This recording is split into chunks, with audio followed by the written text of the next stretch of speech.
Hard day's night, guys. The problem with having multiple sclerosis, I do not get to go to concerts as much as I used to. I love music and I love going out to concerts. It's a blast. But since getting diagnosed with multiple sclerosis, I have to stay home a lot. And as much as it sucks, I still wanted a way that I could bring those classic sounds into my house, you know, Beatles. But I didn't have a record player, and I couldn't always go to a concert. I'll tell you a brief, quick story. When I was paralyzed in the wheelchair, I wanted to go see a country artist, Clay Walker. I'd never seen him before. He was just coming in town. Problem was, I was in a wheelchair and he was singing at a rodeo grounds, and we didn't know how we were going to access me into the rodeo grounds in the wheelchair. I didn't feel quite right. What if I had to leave early? So the best we could do is have me out in the parking lot and I could just listen to the sounds with my ears. And although I wasn't inside at the concert and I was just sitting in the car enjoying the music, my husband said, you know what? I have an idea. We should get a jukebox. So we browsed and browsed. Jukeboxes are expensive. And I said, well, we tried to bring music to me if I couldn't get to the music, and, well, we can't get a jukebox, so what can we do? And he said, well, I got a surprise for your birthday. So one year, a couple of years ago, for my birthday, he said, Ange, come roll along with me to an ice cream shop. And I said, oh, I love ice cream. Yeah, let's go. We stepped inside this ice cream parlor. And inside, they had a Wurlitzer jukebox. So we go up to the counter. You know, we're getting our ice cream. We go and sit down in one of the booths, and we sit down right next to the jukebox. And my husband pulls out a measuring tape and starts measuring the jukebox. I'm sure the people working across the counter were like, what are those two doing? Then he pulls out a pencil and a piece of paper and starts jotting down notes. Next thing I know, the brainiac came home and started building me this one-of-a-kind, modeled after a Wurlitzer or Rockola style jukebox. Fun fact about this guy, while we were putting it together, we had it at the base stages of wood and a frame, and our awesome, lovely neighbor across the street came over and says, howdy, neighbor. I gotta ask, I've been watching you out here building something. What in the heck are you building? Because from my side of the street, it looks like a coffin. And we said, no, it's going to be a jukebox. And he just gave us this look like, you sure that's not a coffin? Because it sure looks like a coffin.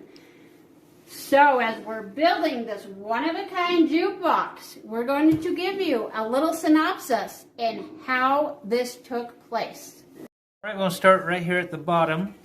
These little round wood pieces are just round circle wood pieces we found at Hobby Lobby in the craft section.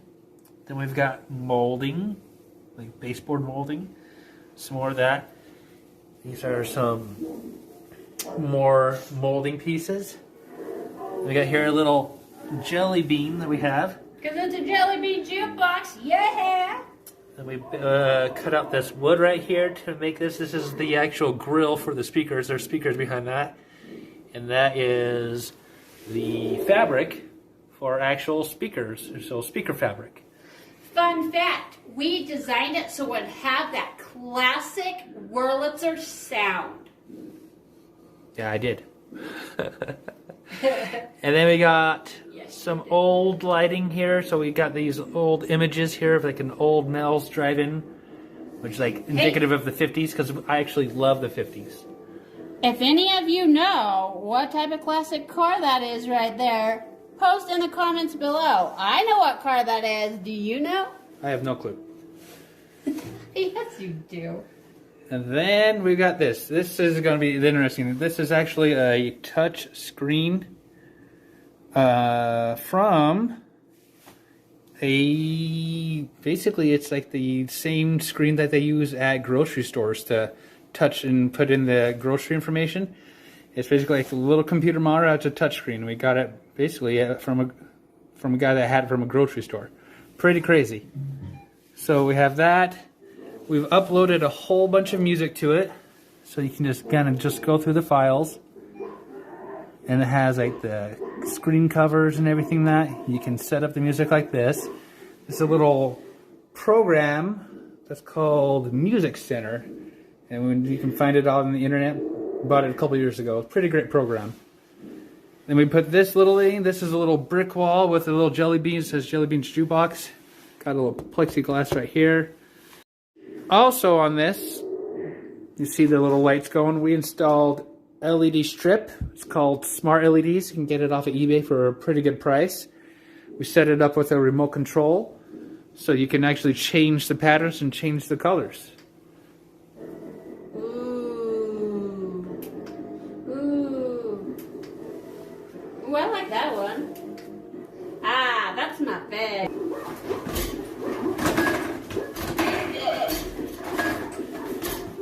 Alright, this is, I'd say, probably the most popular game in the arcade. Everybody loves this game. Literally, it's the one that usually when we have arcade parties, everyone's standing in line to play. And it's literally just a two-player hoops game.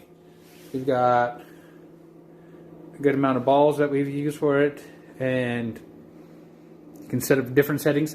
We got this at a sporting goods store, and literally you can get these, I think, anywhere from like maybe 150 to $250. Not bad for the price, and they're tons of fun. Alright, this next one, Suzuka 8 Hours, 1988, I do believe.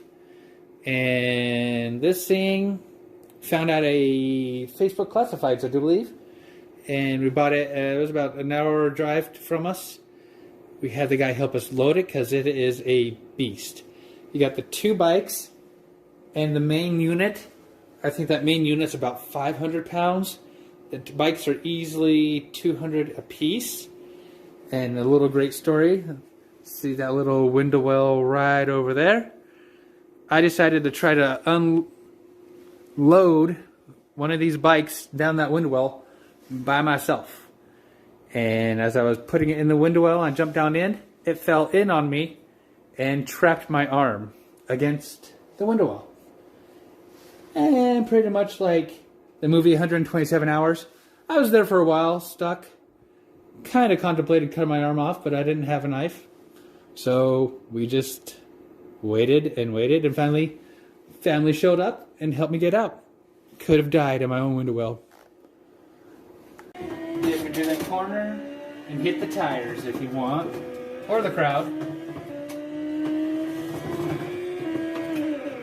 Not bad for 1988.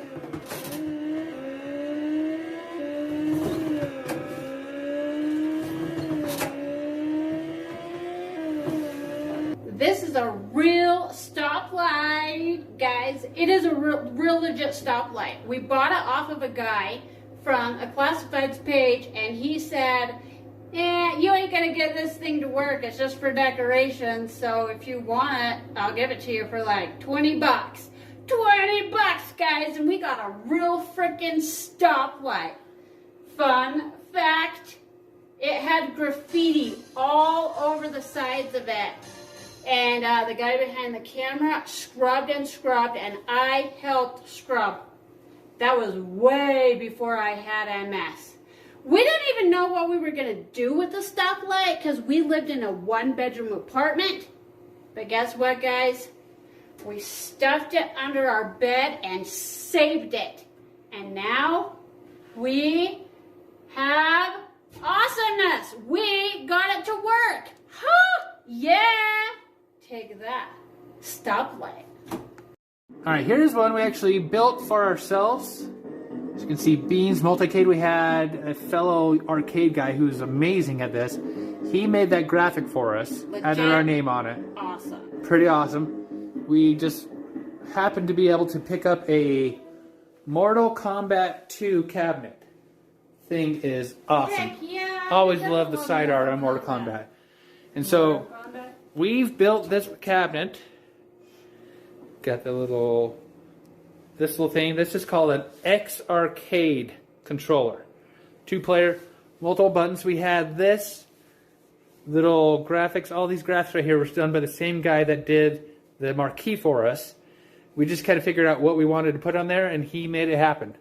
Super awesome. I'd say what? 4,000, 5,000 games? I can't remember how many we got in this. We've never played them all. I don't think we ever will play them all. We have, let me show you. Hey, main menu. Okay. Ooh, exit. Woo, exit. Come on. Wah ha ha ha. Yep, we designed it by putting a Wii inside. We have Atari. Woo! More Atari. Game Boy. Yeah, Nintendo 64. We have the SNES 9. What the heck is that one? Isn't that the Super Nintendo? Yeah. Super Nintendo, like, regular Nintendo, PlayStation. Yeah, like I said. Going too fast for my brain. 5,000 games? Or more. I can't keep track. But we love this thing. Play all the time. Pretty much every single game that we have down here in this basement, we also have on this thing. Namco Crisis Zone. This is actually our newest game. We've had it for a couple of years, but I mean it's newest in regards to, like, I think this was built in the 2000s. As you can see, lifelike violence, strong. You know, that's when games started getting rated. It's got pretty cool side art. We just barely got this gun actually working to where it does the little cha-cha-cha-cha. It's got a little motor inside. We did have to put a different monitor into it and a different power supply into it. So it's taking a little bit of work, but this thing's pretty rad.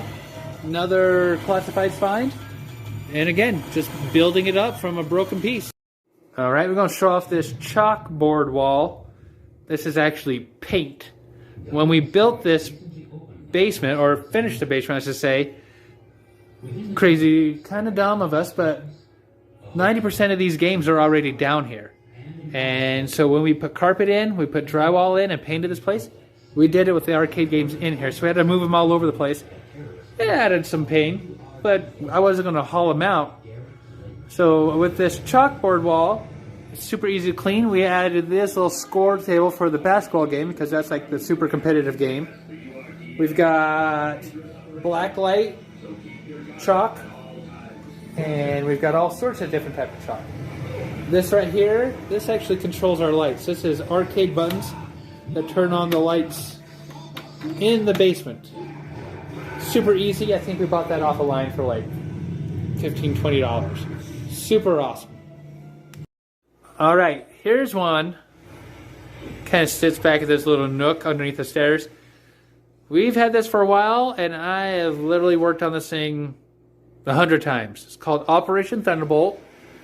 Angie has history with this game, playing it in a laundromat. Yeah, fun fact, guys. My brother and I, because it's 2-player with the joysticks, we enjoyed this game at a laundromat when we were kids, and I want to get it working so bad, and it just doesn't want to work. Kind of like me sometimes. I don't want to work.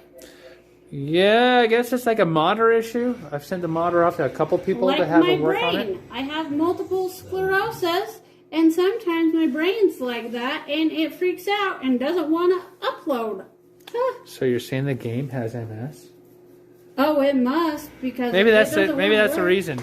Huh, maybe. Recently opened on the outskirts of London. Within the Alrighty, blacklight carpet. We actually found this stuff on Amazon. These are gigantic tiles. And we love blacklight. Have blacklight paintings, blacklight posters, blacklight chalk. So this stuff pretty much came in big little big panels, and we basically just kind of fed it together and just put them into place. We installed these black lights up here into the ceiling. Those are 4 48-inch bulbs, and they do a pretty good job.